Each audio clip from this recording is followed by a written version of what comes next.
Hello guys, कैसे हैं आप सब लोग। मैं Bharti and welcome back to my YouTube channel that is learn with Bharti. आज हम लोग स्टार्ट कर रहे हैं हमारी डेली डोज ऑफ वोकैबुलरी का सेशन नंबर 5। इससे पहले गाइस हम लोग 4 सेशन ऑलरेडी कवर कर चुके हैं। जिन लोगों ने भी वो 4 सेशन नहीं देखे हैं प्लीज़ मेरे चैनल पे जाइए और उन 4 सेक्शन को देखिए। फिर से एक बात बता दूं आपको गाइस, इन सेशंस में हम वो सभी इंपॉर्टेंट वर्ड्स को कवर कर रहे हैं जो हमारे कॉम्पिटिटिव एग्जाम्स जैसे कि CHSL हो गया, MTS हो गया, CGL हो गया, डिफेंस एग्ज़ाम हो गया, टीचिंग एग्ज़ाम और एनी अदर कॉम्पिटिटिव एग्ज़ाम जिनमें वर्ड्स आपके फ्रीक्वेंटली यूज़ हुए हैं, बार बार यूज़ हुए हैं, हमने उन वर्ड्स को यहाँ पे कवर किया है। And the most important thing is सिर्फ कवर नहीं किया है, हमने इन वर्ड्स को उन बेस्ट मेथड से कवर किया है जो हमें इन वर्ड्स को लॉन्ग टर्म तक रिटेन करने में हेल्प करे। देखिए गाइस, हमारा मोटिव सिर्फ वर्ड्स को याद करना या रटना नहीं होता है। मेन मोटिव होता है कि हम उन वर्ड्स को एग्ज़ाम टाइम तक याद कर पाएँ। और आप लोग देख ही रहे हो कोरोना में कब एग्ज़ाम होगा, वी नेवर नो। ठीक है, तो हमें रिटेंशन जो है अपनी एक लॉन्ग टर्म तक रखनी है और उसके लिए सिर्फ आपका निमोनिक्स मेथड और आपका रूट वर्ड मेथड, ये 2 मेथड ही आपके बेस्ट हैं जो आपको लॉन्ग टर्म तक वर्ड्स को रिटेन करने में हेल्प करेंगे। ठीक है, तो हमारे सेशंस इन्हीं मेथड्स पे बेस्ड रहेंगे। ठीक है ना, तो लास्ट 4 सेशन हम लोग कर रहे थे निमोनिक्स मेथड से, तो इस सेशन में हम लोग कर रहे हैं रूट वर्ड मेथड। ठीक है, तो रूट वर्ड मेथड स्टार्ट करने से पहले गाइस पता होना चाहिए what exactly root word method is. ठीक है, रूट वर्ड मेथड में देखिए क्या होता है, एक पर्टिकुलर आपका वर्ड होता है जिसकी अपनी एक ऑलरेडी खुद की सेंस होती है, कुछ सेंस निकल रही होती है उस वर्ड की। ठीक है, उस वर्ड के आगे या तो कुछ लेटर्स लग के एक नया वर्ड क्रिएट हो जाता है या फिर उस वर्ड के पीछे कुछ लेटर्स लग के एक नया वर्ड क्रिएट होता है। बट बेसिक सेंस जो है, जो हमारा रूट वर्ड दे रहा था, वो सेंस उस नए वर्ड की भी रहेगी। ठीक है, ये आप लोग एग्जाम्पल से ज़्यादा अच्छा समझेंगे। ठीक है, चलिए स्टार्ट करते हैं विदाउट एनी डिले। तो आज का हमारा जो रूट वर्ड है दैट इज CIDE, साइड। ठीक है, साइड का मतलब होता है किलिंग, राइट। साइड का मतलब आपका क्या है, किलिंग। तो देखिए अब साइड रूट वर्ड मिलके कितने हमारे वर्ड्स क्रिएट हो सकते हैं वो हम आगे देखते हैं। देखिए पहला हमारा वर्ड है दैट इज सुसाइड। तो इसमें रूट वर्ड हमारा CIDE आ रहा है और उससे आगे हमारे कुछ लेटर्स लगे SUI। तो क्या बन गया हमारा नया वर्ड, दैट इज सुसाइड। ठीक है ना, और इसकी सेंस में बिकॉज साइड का आपका मीनिंग था किलिंग, तो देखिए इसमें भी किलिंग आपका आएगा ही आएगा वर्ड, बट ये एक पर्टिकुलर अब बन जाएगा, that is suicide means killing of one self. ठीक है ना, इसी तरह देखिए दूसरा हमारा जो साइड से बनने वाला वर्ड है दैट इज होमिसाइड।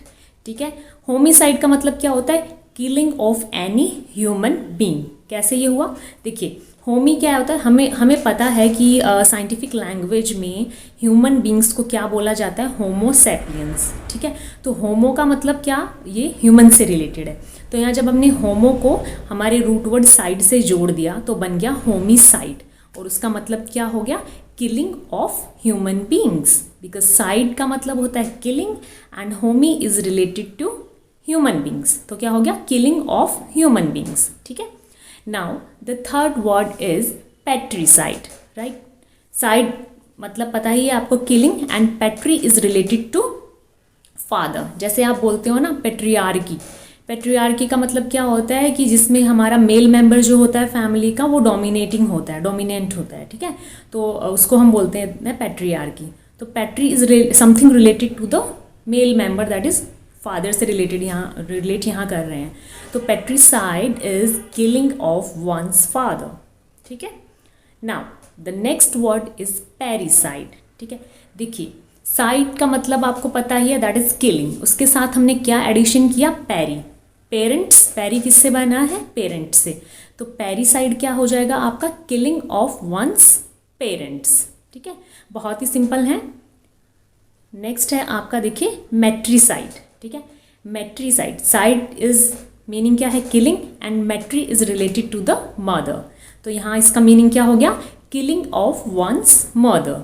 ठीक है, नेक्स्ट इज मेरिटिसाइड। ठीक है, देखिए बच्चों कंफ्यूजन बहुत होता है इन 2 वर्ड्स में, मेट्रिसाइड एंड मेरिटिसाइड। याद रखिएगा, matri is related to mother and mariti is related to husband.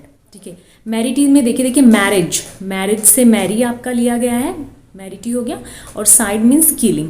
तो मैरिज में हस्बैंड वाइफ दोनों होते हैं, बट बेसिकली यहाँ हस्बैंड की बात की जाएगी। तो mariticide is killing of one husband, या इसको वीरिसाइड भी बोलते हैं कई बार। दोनों वर्ड्स को याद रखिएगा, इंपॉर्टेंट है। नाउ नेक्स्ट है हमारा जोरीसाइड, जोरीसाइड, इसमें यू साइलेंट होता है, जोरीसाइड। जोरीसाइड का मतलब क्या हो गया आपका, किलिंग ऑफ वंस वाइफ, ठीक है। And the next word is sororicide. Sororicide is related to sister, that is killing of one's sister.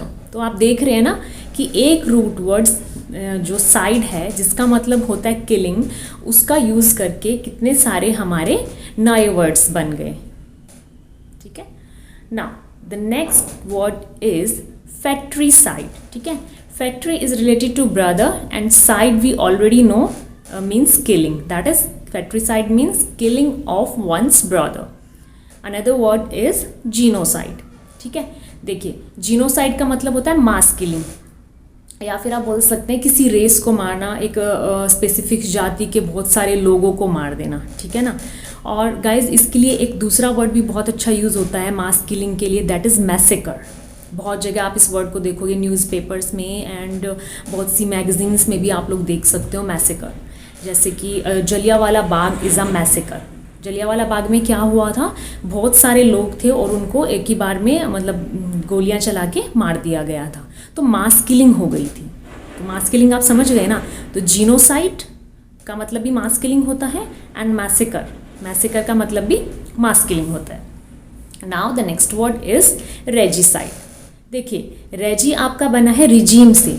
Regime is related to शासन जो होता है, किससे रिलेटेड होता है आपका, राजा से, किंग से।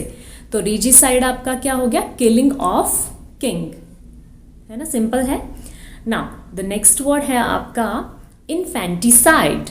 Infant we already know, infant का मतलब होता है अ न्यूली बॉर्न बेबी। जो सब छोटा बच्चा जब जन्म लेता है उसको हम लोग क्या बोलते हैं, इन्फेंट बोलते हैं। And side we already know means killing, तो इन्फेंटिसाइड का मतलब हो जाएगा आपका killing of newly born baby. Now the next word is, next word है आपका फिटिसाइड, ठीक है। फिटिसाइड देखिए क्या होता है, फीटस। फीटस क्या होता है, जब जो प्रेग्नेंट लेडी होती है तो उसके अंदर जो बेबी होता है वो आपका फीटस बोलते हैं उसको, फीटस की फॉर्म में होता है, ठीक है। तो उसको पेट के अंदर ही जब उसको मार दिया जाता है, आप देख रहे होगे कि बहुत से गांव के जो एरियाज़ होते हैं वहाँ पे जब उनको पता चलता है कि जो गर्भ में है मदर के वो एक बेबी गर्ल है, तो वो क्या करते हैं, उसको फीटस में ही उसको किल करा देते हैं। अब तो ये बैन हो चुका है, ठीक है ना, बहुत गलत बात है। लड़का लड़की में कोई फ़र्क नहीं करना चाहिए, आजकल दोनों बराबर हैं गाइस, ठीक है। तो ये चीज़ बहुत गलत है, अब तो काफ़ी हद तक कंट्रोल हो गया है ये चीज़, ठीक है ना। तो वही चीज़ है, फिटिसाइड आपका क्या हो गया, killing of foetus, right. Now the next one is लिबर्टीसाइड।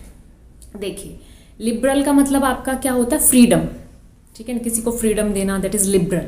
तो लिबर्टीसाइड आपका वही हो जाएगा, किलिंग ऑफ फ्रीडम, किसी की फ्रीडम को ख़त्म कर देना, ठीक है ना। Now the next word is filicide या फिर प्रोलिसाइड, ठीक है। फिलिसाइड या प्रोलिसाइड का मतलब होता है कि अपने ही बेटे को या अपनी ही बेटी की हत्या कर देना, मार देना। तो ये आप याद रखिएगा, इंपॉर्टेंट वर्ड है, ठीक है ना, बार बार एग्जाम्स में ये वर्ड्स पूछे जाते हैं। Now the next word is hericide. Hericide का आपका मतलब होता है किलिंग ऑफ मास्टर और लॉर्ड, जो मालिक होता है, ठीक है, उसको अगर किल कर देता है कोई तो उसको हम बोलते हैं किलिंग ऑफ हैरिसाइड, मतलब अपने ही मालिक को मार देना, that is hericide. Now the next word is and the last one is amicide, ठीक है। देखिए एमी का मतलब होता है एमिएबल, आप बोल सकते हो, वहाँ से एमी लिया गया है। एमी का मतलब होता है फ्रेंड, ठीक है। तो अपने फ्रेंड को मार देना तो वो आपका बन जाएगा, दैट इज़ एमीसाइड। साइड पता ही है killing and ami means friend, तो amicide is killing of one's friend, अपने ही फ्रेंड को मारने को बोलते हैं एमीसाइड, ठीक है गाइज, तो आपने देखा कि एक ही रूट वर्ड से, दैट इज साइड, जिसका मतलब था किलिंग, उससे हमने कितने स्पेसिफिक वर्ड्स बना दिए। है तो सभी किलिंग से ही रिलेटेड, बट उसके आगे कुछ अलग अलग वर्ड्स लग के, अलग अलग लेटर्स लग के उसका मीनिंग अलग अलग हो गया, बट रिलेटेड था किससे? रूट वर्ड से, किलिंग से। जैसे killing of one's friend, killing of one's mother, killing of one father. ठीक है, तो एक रूट वर्ड से आप ढेरों वर्ड्स बना सकते हैं और ढेरों वर्ड्स याद कर सकते हैं। सो ये भी एक बहुत ही अच्छा मेथड है गाइस, वोकैबुलरी को बिल्डअप करने का, याद करने का। सो गाइस, आज की वीडियो आप लोगों को कैसी लगी प्लीज़ कमेंट में ज़रूर मुझे बताइए। अगर कुछ भी इम्प्रूवमेंट चाहिए तो प्लीज़ कमेंट कीजिए और सेशन से प्लीज़ जुड़े रहिए, क्योंकि डेली 10 से 12 मिनट डेली 10 से 12 मिनट के सेशन ही होते हैं। इट्स नॉट डिफ़िकल्ट 10 से 12 मिनट निकालना, वो हम लोग वैसे भी कहीं पे भी वेस्ट कर देते हैं। तो घंटों वर्ड्स को रटने से अच्छा है डेली के 10-15 मिनट्स आप ऐसे ही सेशंस को करते रहिए, आपकी मेमोरी में रिटेन भी होंगे वर्ड, और बस उनको एक पर्टिकुलर टाइम पे क्या कीजिए, रिवाइज जरूर करते रहें, ताकि आपकी मेमोरी में वो सेट हो जाए। और एक चीज़ और मैं गाइस कहना चाहूँगी कि आपको अगर वोकैबुलरी अच्छी करनी है तो आप क्या करो ना, साथ में रीडिंग भी स्टार्ट कर दो। ठीक है, जिन्होंने कभी रीडिंग नहीं की या जिनको टफ लगती है, so start with some simple thing. ठीक है, मैं नहीं बोलती कि द हिंदू आप लो, ठीक है, द हिंदू न्यूज़पेपर ले लो, उसमें बहुत टफ वोकैबुलरी होती है।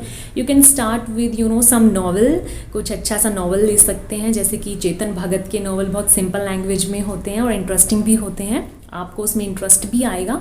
तो मेन पर्पज़ क्या है इसके पीछे, कि नॉवेल्स वगैरह में आप देखोगे या न्यूज़पेपर में, तो जो हम वर्ड्स यहाँ पढ़ रहे हैं, ठीक है, वही वर्ड्स आपको वहाँ बार बार देखने को मिलेंगे, जिससे क्या होगा, आप रिमेंबर करोगे उस चीज़ को, अरे ये तो मैंने पढ़ा था और ऐसे रिलेट करके पढ़ा था। तो वहाँ पढ़ने से आपको वो दोबारा से रिवाइज भी होंगे, आपको सेंस भी पता चलेगी कि किस सेंस में यूज़ हो रहा है, बिकॉज आप सेंटेंस के थ्रू उसको वहाँ पे देखोगे। सेंटेंस में वर्ड को देखने में ज़्यादा हमें समझ आता है।